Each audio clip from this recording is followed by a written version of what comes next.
Vamos para a nossa lição 2. A paz do Senhor Jesus seja com você.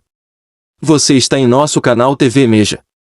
O tema de nossa lição diz: Saulo de Tarso, o perseguidor. Em nossa aula estudaremos os seguintes tópicos. 1.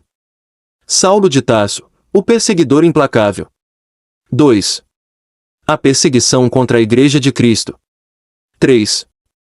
Quando um sistema se volta contra a Igreja. Após a nossa aula de hoje, estaremos preparados para responder às seguintes perguntas. 1. Como Saulo se descreve? 2. O que a expressão, respirando ameaças e morte, descreve? 3. Segundo a lição, quem era um homem agudo, defensor do nome de Jesus e cheio do Espírito Santo? 4. Como se dava a perseguição contra a Igreja? 5. Você acha que a Igreja de hoje passa por algum tipo de perseguição? Muito bem, vamos para o nosso texto áureo. E Saulo, respirando ainda ameaças e mortes contra os discípulos do Senhor, dirigiu-se ao sumo sacerdote. Referência bíblica, Atos 9, versículo 1. A nossa verdade prática, diz: a Igreja é uma instituição divina que perdurará na terra até o arrebatamento, pois do contrário, já teria acabado ao longo da história. A nossa leitura bíblica em classe são os seguintes textos. Atos capítulo 8, do versículo 1 ao 3, depois, o capítulo 22, versículos 4 e 5. E por fim, o capítulo 26, do versículo 9 ao 11. Então vamos ler. Atos capítulo 8, do versículo 1 ao 3. E também Saulo consentiu na morte dele, Estevão. E fez-se, naquele dia, uma grande perseguição contra a igreja que estava em Jerusalém, e todos foram dispersos pelas terras da Judéia e da Samaria, exceto os apóstolos. E uns varões piedosos foram enterrar Estevão e fizeram sobre ele grande pranto. E Saulo assolava a igreja, entrando pelas casas, e arrastando homens e mulheres, os encerrava na prisão. Agora vamos para Atos capítulo 22, versículos 4 e 5. Persegui este caminho até a morte, prendendo e metendo em prisões, tanto homens como mulheres. Como também o sumo sacerdote me é testemunha, e todo o conselho dos anciãos, e, recebendo destas cartas para os irmãos, foi a Damasco, para trazer manietados para Jerusalém aqueles que ali estivessem, a fim de que fossem castigados. Agora vamos para Atos, capítulo 26, do versículo 9 ao 11. Bem tinha eu imaginado que contra o nome de Jesus, o Nazareno, devia eu praticar muitos atos. O que também fiz em Jerusalém. E havendo recebido o poder dos principais dos sacerdotes, encerrei muitos dos santos nas prisões, e quando os matavam, eu dava o meu voto contra eles. E castigando-os, muitas vezes por todas as sinagogas, os obriguei a blasfemar. E enfurecido demasiadamente contra eles, até nas cidades estranhas os persegui. Muito bem, vamos para a nossa introdução. A história da expansão da igreja no livro de Atos mostra um fariseu zeloso, Saulo de Tarso. Este tinha prestígio religioso e cultural entre os judeus. Por isso, ele ganhou carta branca das autoridades religiosas para perseguir os seguidores de Jesus, e assim, tornar-se um implacável perseguidor da Igreja de Cristo do primeiro século. É o que estudaremos nesta lição. Tópico 1. Saulo de Tarso, o perseguidor implacável. 1. Saulo se descreve como blasfemo, perseguidor e opressor. Como um fariseu fanático, Saulo tinha a convicção de que seu papel era destruir a fé cristã, matando e prendendo os seguidores de Jesus. Sua postura arrogante o fazia ser truculento, usando grande violência contra pessoas simples, homens e mulheres, sem qualquer compaixão. Ele acreditava piamente que, com esse comportamento, estava agradando a Deus. Apoiado pela casta sacerdotal, que odiava o nome de Jesus, Saulo usava dos meios legais para atacar os cristãos. Por causa de sua truculência, os seguidores de Jesus tiveram que fugir para outras cidades. O perseguidor respirava ameaças e morte contra os discípulos de Jesus, e por isso, não via problemas em prender e arrastar presos para Jerusalém os que professavam o nome do Nazareno. 2. As ameaças de Saulo de Tarso. A expressão respirando ameaças e morte descreve Saulo, de maneira figurada, como uma fera selvagem que ameaça sua presa. No texto de Atos 9, versículo 21, o perseguidor era visto como um exterminador, pois conduzia os cristãos às prisões, além de permitir que fossem açoitados. Ele não poupava ninguém que seguisse a doutrina de Cristo. 3. Por que Saulo perseguia os cristãos?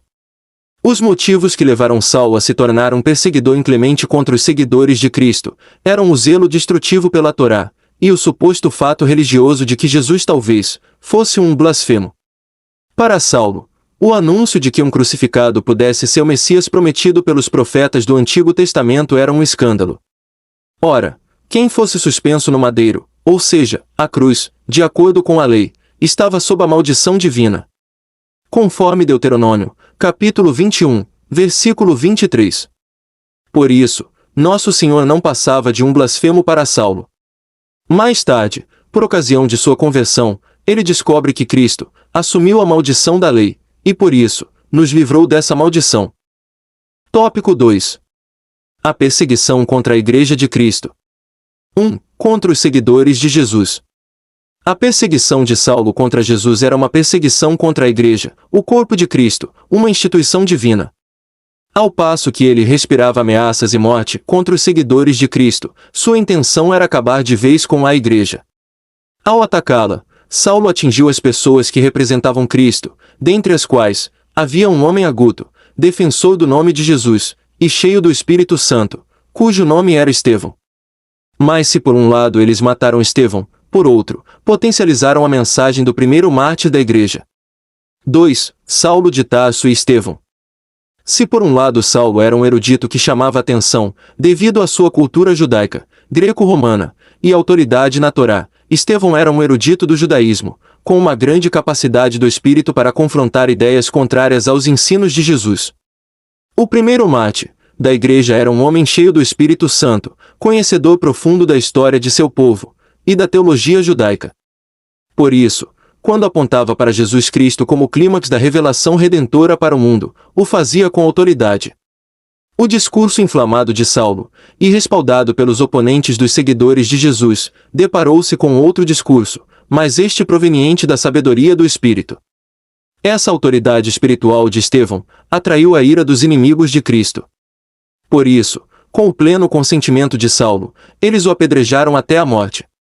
Mas se por um lado eles mataram Estevão, por outro, potencializaram a mensagem do primeiro mártir da Igreja. No início do movimento pentecostal no Brasil, nossos pioneiros sofreram toda a sorte de perseguição e violência. 3. Uma intolerância religiosa e política contra a Igreja atual. A Igreja atual continua a despertar fúrias de certas autoridades políticas e religiosas que não aceitam a mensagem de liberdade e vida que o Evangelho proporciona. Nossos irmãos, que servem a Deus em países políticos e religiosamente fechados para o Evangelho, continuam a pagar, com a própria vida, a fidelidade à mensagem de Cristo. Oremos pela Igreja perseguida. Muito bem, vamos para o nosso tópico 3. Quando um sistema se volta contra a Igreja. 1. Como era a perseguição contra os primeiros discípulos? Saulo de Tarso liderou uma perseguição contínua e violenta. Ele prendia os primeiros cristãos, mandava açoitá-los, e não havia escrúpulos mesmo com mulheres e crianças, sobremaneira perseguia a Igreja de Deus, e a devastava. Saulo entendia que praticar essas barbáries era defender a fé judaica, livrando os judeus dos hereges, exatamente nos moldes de que Jesus havia alertado os discípulos: expulsai-vos-são das sinagogas, vem mesmo a hora em que qualquer que vos matar cuidará fazer um serviço a Deus. 2. Perseguição, tortura e método. Parece exagero afirmar que Saulo de Tarso torturava os primeiros cristãos, mas é o que ele mesmo declara em seu testemunho pós-conversão. Além de castigá-los fisicamente, ele empregava a tortura psicológica para induzi-los a blasfemarem. Entretanto, apesar da violência empregada com açoites, prisões, tortura psicológica, apedrejamento e mortes, muitos dos discípulos fiéis a Cristo não negaram o nome de Jesus. 3. Perseguição aos pentecostais. No início do movimento pentecostal no Brasil, nossos pioneiros sofreram toda a sorte de perseguição e violência. Muitos deles sofreram agressões físicas e psicológicas. Tudo isso porque pregavam uma doutrina que a religião oficial não aceitava. O que dizer de Daniel Berg e Gunnar Windring, os primeiros pastores dos primórdios das Assembleias de Deus no Brasil? E tantos outros irmãos perseguidos, nesses rincões brasileiros? Muito bem, Vamos para a conclusão. Se a igreja fosse uma mera organização humana, já teria acabado. Mas é uma instituição divina, edificada pelo próprio Cristo, e por isso, a igreja subsiste ao longo dos séculos e continuará a subsistir até a vinda gloriosa de Jesus para arrebatá-la. A igreja é de Jesus. Resumo geral de nossa aula de hoje. Primeiro, Saulo ameaçava a igreja, não por acaso, ele se descreve como blasfemo, perseguidor e opressor. Segundo, a perseguição de Saulo contra Jesus era uma perseguição contra a igreja de Cristo. Terceiro, a perseguição contra os primeiros cristãos envolvia açoites, prisões e constrangimentos. Chegamos ao fim de nossa aula 2. Se você gostou, deixe seu like e se inscreva em nosso canal TV Meja.